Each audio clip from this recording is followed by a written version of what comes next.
혹시 주변에서 교회가 점점 활기를 잃고 사람들이 떠나가는 모습 본 적 있으신가요? 오늘은요, 바로 그 문제에 대한 아주 강력한 해법을 제시한 조지 원터 3세의 연구를 바탕으로 믿지 않는 자들을 위한 교회가 과연 무엇인지 한번 깊이 파헤쳐보려고 합니다. 아마 교회의 본질을 완전히 다른 시각에서 보게 되실 거예요. 그럼 바로 핵심 질문부터 던져보죠. 도대체 왜 오늘날 수많은 교회가 성장 동력을 잃고 쇠퇴의 길을 걷고 있는 걸까요? 이건 그냥 교인 수가 좀 줄어드는 그런 차원의 문제가 아닙니다. 우리 공동체가 과연 미래에도 존재할 수 있을까 하는 훨씬 더 근본적인 위기감에 대한 이야기거든요. 흔히들 생각하죠. 아, 교회가 시대의 변화를 못 따라가서 그래. 하지만 이 연구는요, 진단을 완전히 다르게 내립니다. 문제는 외부 환경이 아니라 바로 우리 내부에 있다는 거예요. 교회가 가장 근본적인 사명, 그러니까 세상으로 나아가는 그 정체성을 잃어버리고 그저 과거의 유산을 고의 전시하는 박물관이 되어버렸다는 거죠. 정말 날카로운 지적이죠. 자, 그럼 어떻게 해야 교회가 박물관 신세를 면하고 다시 살아 숨쉬는 공동체가 될 수 있을까요? 해결책을 찾기 전에 먼저 병의 원인부터 정확하게 진단해야겠죠. 첫 번째 파트에서는요, 이 쇠퇴의 진짜 이유가 뭔지 그 내부적인 원인부터 아주 자세히 들여다보겠습니다. 진짜 흥미로운 게 뭐냐면요. 쇠퇴의 원인을 외부 환경 탓으로 돌리질 않아요. 문제는 바로 우리 안에 있었다는 겁니다. 변화를 거부하는 어떤 권위적인 리더십, 실천으로는 전혀 이어지지 않는 공허한 이론들, 그리고 무엇보다 다음 세대를 이끌어갈 그 열정 넘치는 젊은 리더들이 사라지고 있다는 것. 바로 이 세 가지가 교회의 엔진을 멈추게 한 핵심 잔해물이라는 진단입니다. 자, 그럼 이 위기 상황에 돌파구는 없는 걸까요? 이대로 그냥 주저앉아야 할까요? 아니죠. 다행히도 길이 있습니다. 여기서 바로 조지 헌터 3세의 연구가 빛을 발하는데요. 그는 완전히 새로운 무언가를 발명해내는 게 아닙니다. 오히려 우리가 아주 오래전에 잃어버렸던 교회의 원래 설계도, 바로 그 사도적 모델을 다시 꺼내서 우리에게 보여주는 거죠.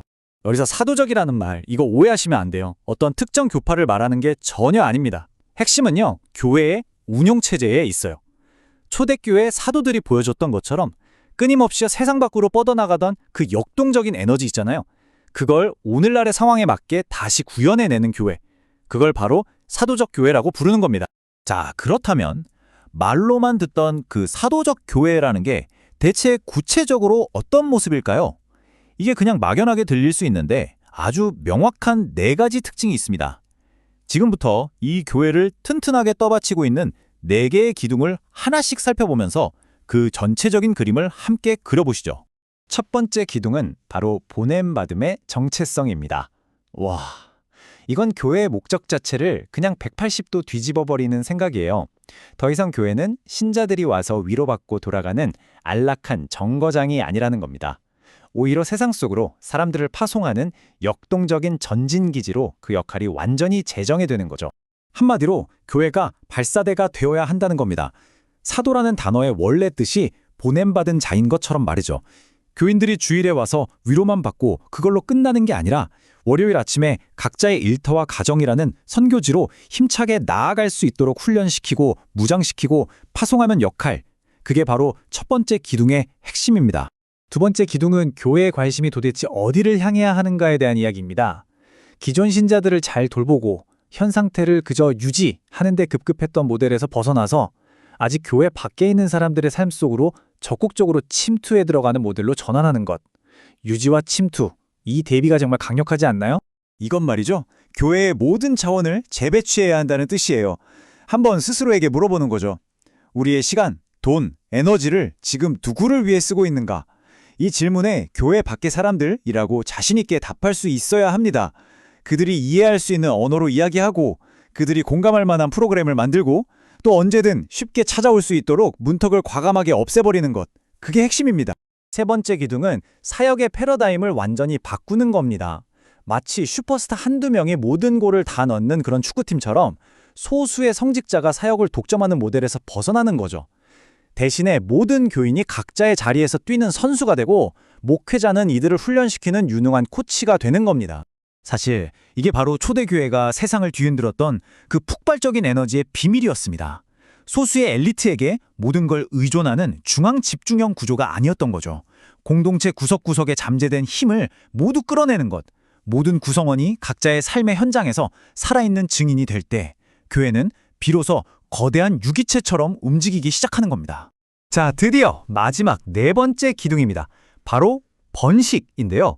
우리는 흔히 교회의 성공을 성장, 그러니까 얼마나 더 커졌는가로 측정하잖아요. 하지만 이 모델은 그 관점을 완전히 뒤집습니다.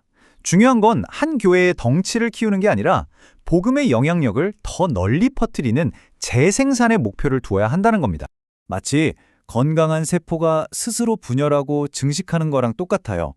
하나의 거대한 메가처치를 만드는 대신에요. 작은 소그룹들이 성장해서 또 다른 소그룹을 낳고 새로운 공동체를 계속 만들어내는 그런 유기적인 확장을 추구하는 거죠. 지역사회 곳곳에 복음의 작은 거점들을 씨앗처럼 심는 방식이라고 생각하시면 됩니다. 자, 지금까지 사도적 교회가 무엇인지 그 네 가지 기둥을 통해서 쭉 살펴봤습니다. 근데 듣다 보면 좀 이상적으로 들릴 수도 있겠죠. 그래서 지금부터는 가장 중요한 질문으로 넘어갑니다. 그래서 이걸 어떻게 하라는 건데? 바로 그 구체적인 3단계 실행 계획을 살펴보겠습니다. 이 3단계 리셋은요, 쇠퇴하는 교회들의 공통적인 실패 지점을 정확히 역으로 공략합니다. 첫째, 우리의 시선을 안에서 밖으로 돌려서 파송을 목표로 삼고, 둘째, 거대한 예배 중심의 구조를 깨고 관계 중심의 소그룹으로 재편하고, 셋째, 우리끼리만 통하는 교회 용어를 버리고 세상이 이해하는 언어로 소통하는 것. 이 세 가지입니다. 결국 이 모든 논의는요, 피할 수 없는 딱 한 가지 질문으로 돌아옵니다. 우리 교회는 과연 과거의 유산을 안전하게 보존하는 박물관으로 남을 것인가, 아니면 변화하는 세상 속으로 담대하게 나아가는 선교 기지가 될 것인가? 이제 더 이상 중간지대는 없습니다. 모든 교회가 바로 이 중대한 선택의 기로에 서 있는 거죠. 이 문장이 모든 걸 요약해주고 있어요. 해법은 둘 중 하나를 버리는 게 아니라는 겁니다. 교회는 세상으로부터 부름받은 에클레시아, 거룩한 공동체인 동시에 다시 세상 속으로 보냄받은 아포스톨레, 사명의 공동체여야 한다는 거죠. 문제는 이 둘 사이의 균형이 와르르 깨졌다는 것이고, 우리의 과제는 바로 그 건강한 균형을 회복하는 것입니다. 자, 이 표를 한번 보세요. 오늘 우리가 나눈 두 가지 모델의 차이가 정말 한눈에 쫙 들어오죠? 목표가 건물 유지에서 영혼 구원으로, 사역의 주체가 소수 엘리트에서 훈련된 모두로, 활동 장소가 교회 안에서 세상 속으로, 그리고 성공의 척도가 주일 출석 인원에서 주중에 맺는 관계의 횟수로 바뀌는 것. 이것이 바로 사도적 재설정의 핵심입니다. 오늘 내용을 마무리하면서 이 질문을 여러분 한 분 한 분, 그리고 여러분이 속한 공동체에 직접 던지고 싶습니다. 당신의 공동체는 박물관입니까? 아니면 선교기지입니까? 공동체의 모든 에너지와 자원은 지금 안으로만 향하고 있나요? 아니면 세상을 향해 밖으로 뻗어나가고 있나요? 이 질문에 대한 정직한 대답에 어쩌면 여러분 공동체의 미래가 달려있을지도 모릅니다.